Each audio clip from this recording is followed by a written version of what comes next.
Hello guys mga ka-good vibes, today's video ay magluluto po tayo ng sweet and sour adobong manok. Tara guys, umpisahan na natin magluto, samahan niyo po ako.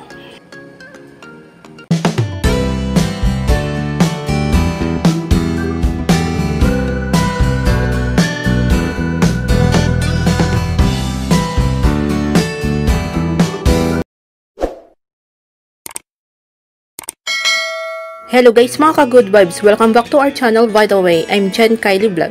Today's video ay magluluto po tayo ng sweet and sour adobong manok. Guys, ito na po ang lahat ng mga sangkap na gagamitin natin sa pagluluto ng sweet and sour adobong manok.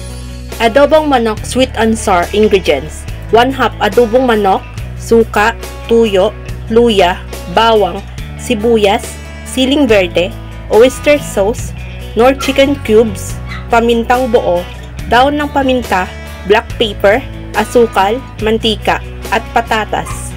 Guys, ito na ang lahat ng mga sangkap na gagamitin natin sa pagluluto ng adobong manok sweet and sour.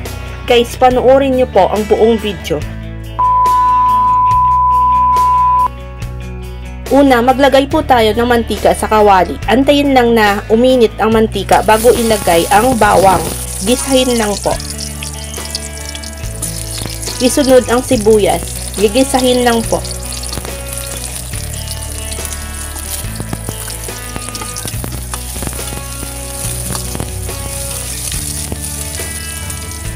At isunod ang luya.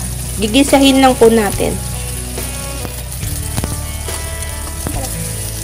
At ilagay na rin po ang siling verde.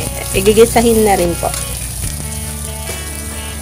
At isunod na po natin ang manok. Gigisahin po natin ang manok.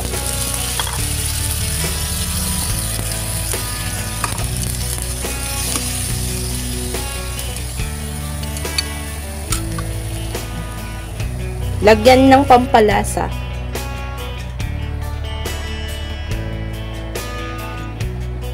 At ilagay na rin po yung tuyo.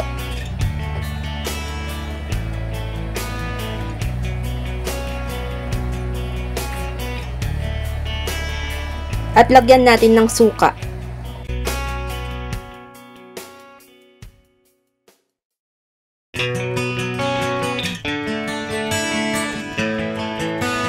At dagdagan natin ng kunting tuyo.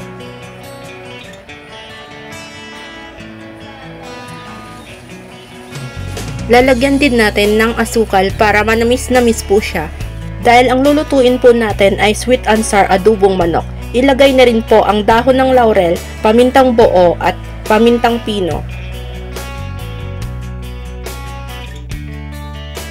At maglagay na rin po ng oyster sauce para dagdag sarap po ng adobong manok.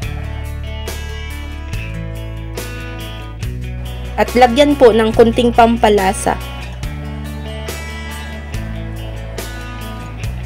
Paghaluin lang po para pantay-pantay ang pagkaluto mamaya ng adobong manok. Nailagay na po ang patatas. Paghaluin lang po. Antayin lang maluto ang patatas at pwede na siyang iserve.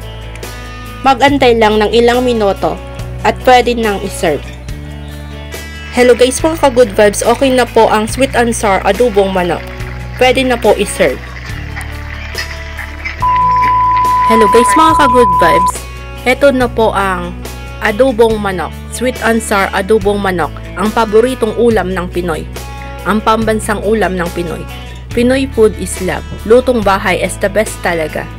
Napakasarap po siya guys dahil cook with love. Guys, I hope you like my videos today. If you like my videos, just give me a like and just leave a good comment and share. And don't forget to subscribe. Thank you for watching my videos mga ka-good vibes, and God bless you everyone. Shoutout po pala sa lahat ng mga bagong subscriber ko. Maraming salamat po sa inyo. And God bless you all guys mga ka-good vibes.